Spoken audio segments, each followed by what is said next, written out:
Good morning, Living Waters. Welcome to our time of coffee together. I'm actually in the office at a earlier morning appointment and wanted to have my second cup here as I film these videos for our time together. Thanks for being with us. So, we are exploring this week. It was Father's Day on Sunday, yesterday, and we talked about how God is a father figure, right? A caring parent. We talked about honoring, fathers, those who identify as fathers, all who are father figures in lives, of course, just like we do Mother's Day with mothers. It occurred to me that I didn't get to talk about Father's Day too much last year because I didn't preach on Father's Day last year. Bishop Jeff did. So I seized the opportunity while mixing in some Job. But we've already talked about suffering,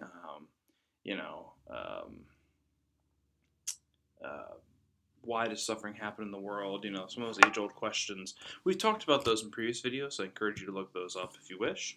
And as always, you have questions, but I want to focus more on this idea is God as the parent or father in this for Father's Day paradigm. I did have a funny comment after worship yesterday of, so Pastor, are you implying that fatherhood is inherently suffering? No. Anyway, all right. So we're turning first to Exodus chapter 20. You should, if you are. By the way, yes, I have my old school Bible here, an actual book, not my phone today. But yes, if your bells are going off in your head, Exodus 20, why does that sound familiar? That's because that's the chapter that contains the Ten Commandments. Specifically, we're going to look at the in the Lutheran tradition. Remember, it's a little different depending on your tradition. In the Lutheran tradition, the fourth commandment. Okay.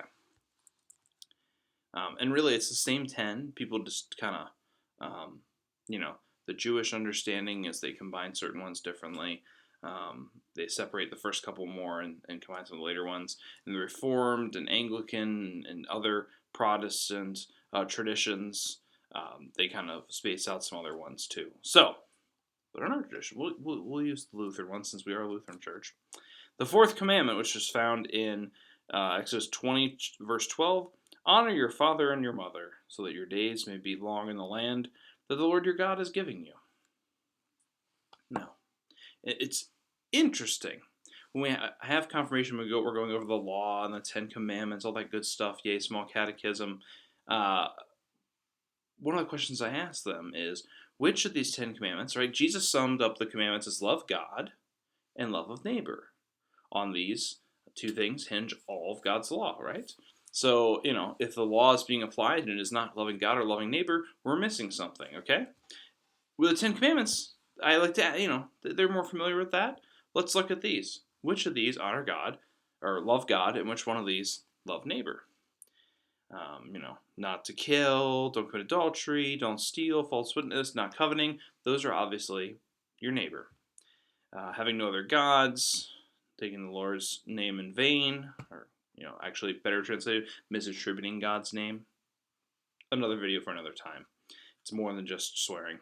Obviously, clearly, loving God. You could also argue that loving God's in all of them, because if you love your neighbor, you love God, but that's neither here nor there. The Sabbath day, a little bit of a discussion there, because the Sabbath, I think the gut is to say, well, that's loving God or worshiping God, but God also tells us the Sabbath was made for humankind, not for God. Jesus says this in his ministry, so you could argue the Sabbath is actually for us, for our neighbors. We need rest. So finally we have the one we're talking about today. Honor your father and your mother.